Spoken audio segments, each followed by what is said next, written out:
This is the second video lecture of data communication and networking.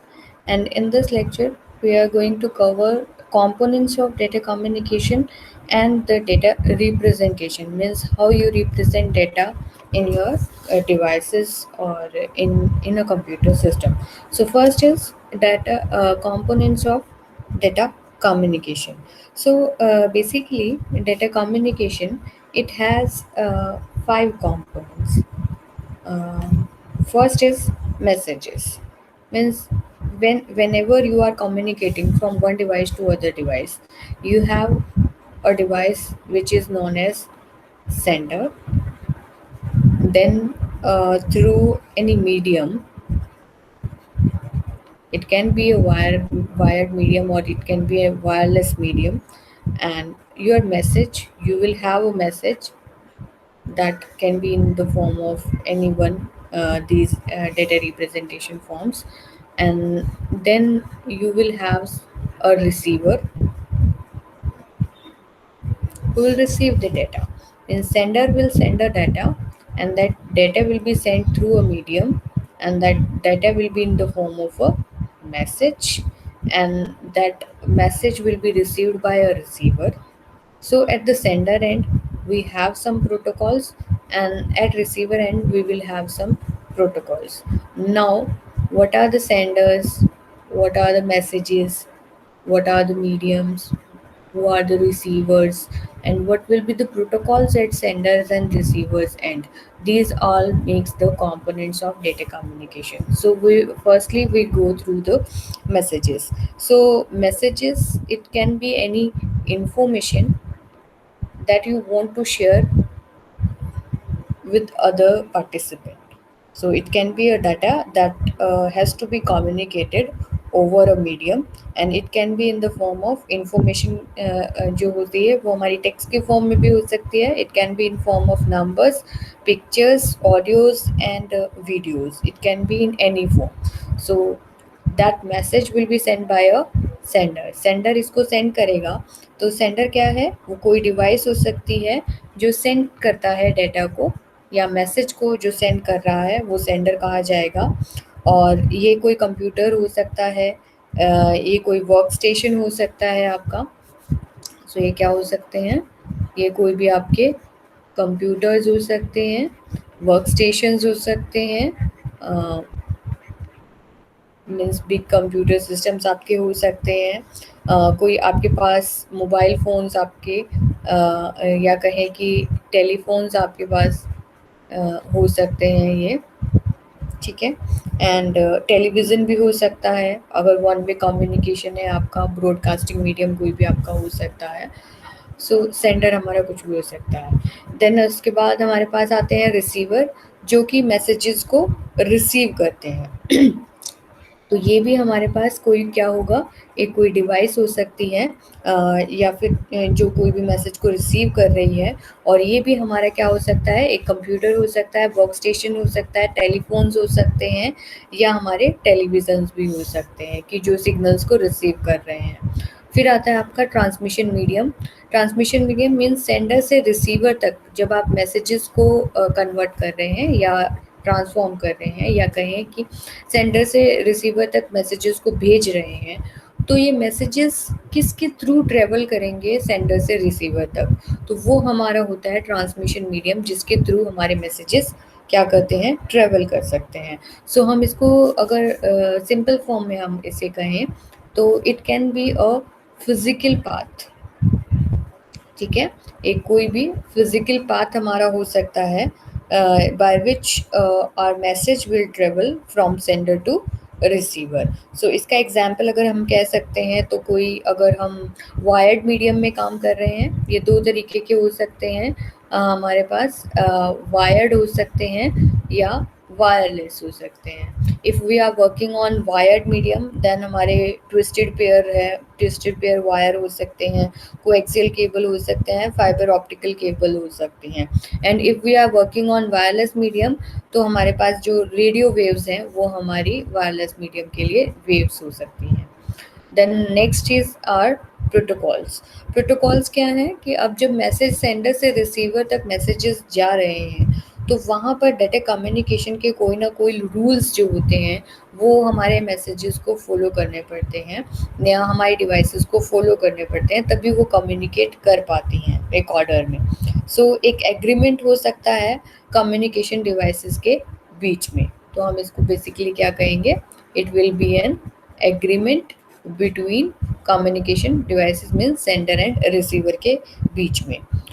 क्योंकि क्या हो सकता है, दोनों अलग अलग तरीके की डिवाइसेस हो सकती हैं, अलग अलग कंपनी की डिवाइसेस हो सकती हैं, अलग अलग नेटवर्क पर काम करती हो सकती हैं। तो इस तरीके के डाइवर्स फील्ड के अलग अलग जो हमारे पास डिवाइसेस हैं, उन दो डिवाइसेस को कम्युनिकेट कराने के लिए कोई हमें कॉमन मीडियम चाहिए या कोई कॉमन प्लेटफॉर्म चाहिए। सो ये प्रोटोकॉल्स जो हैं वो हमारे, या सेट ऑफ रूल्स जो हैं, वो हमारे उस कम्युनिकेशन में, उस तरीके के कम्युनिकेशन में हेल्प करते हैं। क्योंकि अगर हमारे पास कोई सेट ऑफ रूल्स नहीं होंगे या प्रोटोकॉल्स नहीं होंगे, तो वो डिवाइस हो सकता है कनेक्ट तो हो जाए लेकिन कम्युनिकेट नहीं कर पाती हैं। जैसे कि अगर हम इसका एग्जाम्पल लेना चाहें, तो हम एग्जाम्पल ले सकते हैं कि दो अलग अलग लैंग्वेज बोलने वाले या समझने वाले लोग अगर एक दूसरे से कम्युनिकेट करना चाहते हैं, तो उनके बीच में एक स्पेसिफिक इंटरफेस के लिए या तो क्या होना चाहिए, कोई इंटरमीडिएटर होना चाहिए, या हम कहें कि या उनको कोई ऐसी कॉमन लैंग्वेज आनी चाहिए ताकि वो एक दूसरे से कम्युनिकेट कर पाएँ, अदरवाइज़ वो कम्युनिकेट नहीं कर पाएँगे। चाहे वो एक दूसरे के सामने बैठे हैं, बोल रहे हैं, लेकिन वो एक दूसरे को समझ नहीं पाएँगे। So these are the components of data communication which are required for the communication.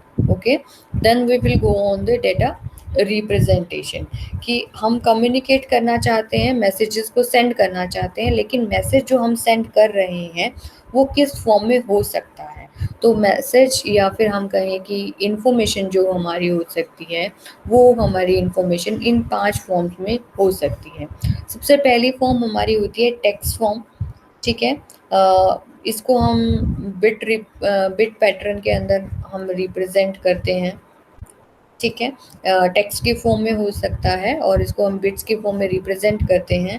और बिट की फॉर्म में रिप्रेजेंट करने का मतलब है कि एक सीक्वेंस बिट्स का फॉर्म होता है।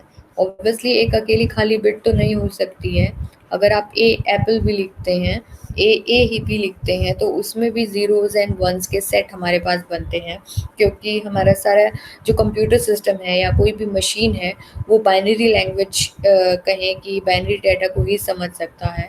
So obviously when you are talking about binary, तो हम क्या करते हैं, 0 एंड 1 के ऊपर काम करते हैं, और 0 और 1 पे काम कर रहे हैं तो ऑब्वियसली हम बिट्स पे काम कर रहे हैं। सो अगर हम उसमें 0 भी लिखते हैं, हमारी नॉर्मल लैंग्वेज में अगर हम 0 लिखना चाहते हैं, so this 0 is not equal to this 0, obviously on and off के लिए ये यूज़ करते हैं हम। तो 1 भी अगर हम वहाँ पर लिखते हैं तो उसके लिए भी हमें बिट्स की ज़रूरत होती है। तो उसको हमें पहले बाइनरी में, ये हमारा डेसिमल फॉर्म होता है 1 2 3 4, अगर मैं ये लिखती हूँ। सो ये हमारे जो होते हैं वो डेसिमल होते हैं, लेकिन इनको जब हम बाइनरी में चेंज करते हैं तो एक से ज़्यादा बिट्स हमारी बनती हैं। सो जब भी टेक्स्ट की रिप्रेजेंटेशन होती है, ऑब्वियसली वो एक से ज़्यादा बिट्स के फॉर्म में रिप्रेजेंट होती हैं। So different different bit pattern हमारे होते हैं हर टेक्स्ट सिंबल को रिप्रेजेंट करने के लिए, और उनके जो सेट्स बनते हैं उनको हम कोड कहते हैं। और इन कोड्स को, या एक कहें कि इन सिंबल्स को प्रोसेस करने के लिए हम क्या यूज़ करते हैं, कोडिंग को यूज़ करते हैं, या कोडिंग हम जनरेट करते हैं उसके लिए। So these are the text. Then second is the number form. अगर हमारी ए बी सी के फॉर्म में है, then it will become a textual data. And if we have a number, and numbers भी हमारे 0 से हमारे 9 तक नंबर्स, या सेट ऑफ इनके ही सेट बड़े नंबर्स हमारे पास हैं, तो उनको भी हम किस में रिप्रेजेंट करते हैं, बिट पैटर्न में ही रिप्रेजेंट करते हैं। सेम केस हमारे पास बनता है। तो अगर हमारे पास अल्फ़ाबेट्स हैं तो टेक्स्ट फॉर्म हो गया, अगर हमारे पास न्यूमेरिकल है तो नंबर्स हो गए, रिप्रेजेंटेशन होगी। लेकिन बोथ दोनों ही केस में बिट पैटर्न बनते हैं, सीक्वेंस बनती है बिट्स की, 0 1 की फॉर्म में रिप्रेजेंटेशन होती है। देन उसके बाद थर्ड, अगर हमारे पास इमेजेस की फॉर्म में हमारे पास कोई इन्फॉर्मेशन है तो हमारी इमेजेस काउंट होती हैं। ये भी हमारे पास वही सेम केस है, बिट पैटर्न इनका भी बनता है। और देन उनके पास भी सीक्वेंस ऑफ बिट्स आती हैं। हमारे पास पिक्सेल्स जो हम कहते हैं कि स्मॉल स्मॉल डॉट्स हमारे पास होती हैं, क्योंकि एक इमेज के अंदर क्या होता है, एक मैट्रिक्स फॉर्म होती है। मैट्रिक्स किसकी किसकी पिक्सेल्स की मैट्रिक्स होती है, यानी कि पिक्चर एलिमेंट, पिक्सेल्स जिनको हम पिक्चर एलिमेंट कहते हैं, उनकी एक मैट्रिक्स फॉर्म होती है। और हर कोई पिक्सल एलिमेंट जो होता है एक स्मॉल डॉट के फॉर्म में होता है। सो इट डिपेंड्स कि आपका रेजोल्यूशन कितना है आपके इमेज का, उसके हिसाब से आपके पिक्सल के साइज़ होते हैं। कि अगर हम एग्जांपल लेना चाहें कि एक कोई भी इमेज है और वो हमारी 1000 पिक्सल्स के अंदर कहीं डिवाइडेड है, और या कह सकते हैं 10,000 के अंदर भी, पिक्सल्स के अंदर भी डिवाइडेड हो सकती हैं। सो एक जितनी ज़्यादा पिक्सेल्स उसके अंदर होंगे उतनी ज़्यादा अच्छी तरीके से हम इमेज को रिप्रेजेंट कर पाएंगे, क्योंकि हर स्पोर्ट के लिए एक छोटा छोटा डॉट आता जाएगा, और जितने ज़्यादा डॉट होते जाएंगे उतना ज़्यादा क्लियरिटी इमेज में आएगी, क्योंकि उतने ज़्यादा उसके स्पोर्ट्स आपने रिप्रेजेंट किए होंगे, और उतना क्लियरली हर कलर को या हर टेक्सचर को आप रिप्रेजेंट कर पाएंगे। सो जितने ज़्यादा आपके पिक्सल्स हैं उतनी अच्छी आपकी इमेज होती है।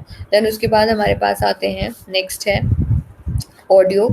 ऑडियो अगर आपके पास कहें कि साउंड या म्यूज़िक आपके पास है, रिकॉर्डिंग है कहें किसी भी चीज़ की, या हम साउंड या कहें कि म्यूज़िक ब्रॉडकास्ट करना चाहते हैं, तो वहाँ पर हमारे पास ऑडियो होता है, या ऑडियो इसको कहा जा सकता है। सो ये टेक्स्ट और नंबर्स और इमेजेस से बिल्कुल अलग होता है, और ये कॉन्टिन्यूस होता है, क्योंकि टेक्स्ट, इमेज और नंबर्स हमारे डिस्क्रीट हो सकते हैं, लेकिन ऑडियो हमारे डिस्क्रीट नहीं हो सकती। ये क्या होती है, कॉन्टिन्यूस फॉर्म में होती है, कॉन्टिन्यूस हमारे सिग्नल्स होते हैं, और वही वो सिग्नल्स हमारे टास्क फॉर्म होते हैं, या वो सिग्नल्स हमारे मैसेजेस की फॉर्म में होते हैं। ठीक है। अगर हम कोई माइक्रोफोन या कोई भी मीडियम यूज़ कर रहे हैं अपनी ऑडियो को ट्रांसफॉर्म करने के लिए, सो वॉइस और म्यूज़िक जो होता है, जब भी हमारा एक डिवाइस से दूसरी डिवाइस में ट्रेवल करता है, तो ये जो चेंज होता है, ये बिट्स में हम नहीं कहेंगे, ये हमारा इलेक्ट्रिकल सिग्नल्स में चेंज होता है, इलेक्ट्रिक सिग्नल्स में चेंज होता है। तो यहाँ पर हमारे बने पिक्सेल्स, या इनको कहेंगे बिट मैट्रिक्स कहते हैं। टेक्स्ट के अंदर भी बिट्स आई, नंबर्स के अंदर भी बिट्स आई, इमेजेस के अंदर बिट मैट्रिक्स आती हैं, ऑडियो के अंदर हमारे इलेक्ट्रिकल सिग्नल्स हो जाते हैं। या ये फिर इसी से ही हमारे पास दो तरीके के सिग्नल आते हैं, कि एनालॉग एंड डिजिटल सिग्नल, जो हम आगे पढ़ेंगे। देन उसके बाद आते हैं वीडियोस। वीडियोस हमारे कोई भी, अगर हमें पिक्चर या कोई मूवी को ब्रॉडकास्ट करना है या रिकॉर्डिंग करनी है, तो वहाँ पर हमारे वीडियो होते हैं, या उनको हम वीडियो से रेफर कर सकते हैं। और ये भी हमारे क्या हो सकते हैं, कॉन्टिन्यूस एंटिटी हो सकती हैं, या तो एक ही एंटिटी होगी, या कम्बिनेशन ऑफ इमेजेस अगर हमारे पास हो, यानी कि कई सारी इमेजेस हैं, अलग अलग इमेजेस हैं, यानी कि डिस्क्रीट एंटिटी हैं, लेकिन वो क्या हो सकती हैं, एक मोशन में वो फ्लो करती हैं, तो वहाँ पर हमारे पास वीडियो होती हैं। सो एक कॉन्टिन्यूस एक वीडियो भी हो सकता है, एक मूवी हो सकती है, या हमारे पास अलग अलग डिस्क्रीट हमारी इमेजेस होंगी, लेकिन वो क्या करेंगे, मोशन में कन्वे होंगी, तो वहाँ पर हमारे वीडियो कहे जा सकती है। और यहाँ पर भी हमारे पास क्या होगा, ये भी हमारे क्या होंगे, एनालॉग या डिजिटल सिग्नल्स के अंदर ही चेंज होती हैं, वो हम आगे एज मैंने कहा कि पढ़ेंगे। So this is the data representation, कि आप टेक्स्ट में कर सकते हैं, नंबर्स में कर सकते हैं, या फिर आप क्या कर सकते हैं, इमेजेस में कर सकते हैं, ऑडियो और वीडियो में कर सकते हैं। और 5 तरीके के कंपोनेंट्स हो गए, कि मैसेज होगा, जो इन्फॉर्मेशन आपने एक जगह से दूसरी जगह पे भेजनी है, सेंडर होगा जो मैसेज को भेज रहा है, रिसीवर जो मैसेज को ग्रैब कर रहा है, ट्रांसमिशन मीडियम जिसके थ्रू आपका मैसेज ट्रेवल कर रहा है, और प्रोटोकॉल्स होंगे जो सेंडर और रिसीवर दोनों ही एंड पे होंगे कम्युनिकेशन को एस्टेब्लिश करने के लिए या फुलफिल करने के लिए उसकी नीड्स को. So these are the components, and this is all about the components and data representation. Hope you understand this video. If you have any query, then you can write to me. Okay, thank you.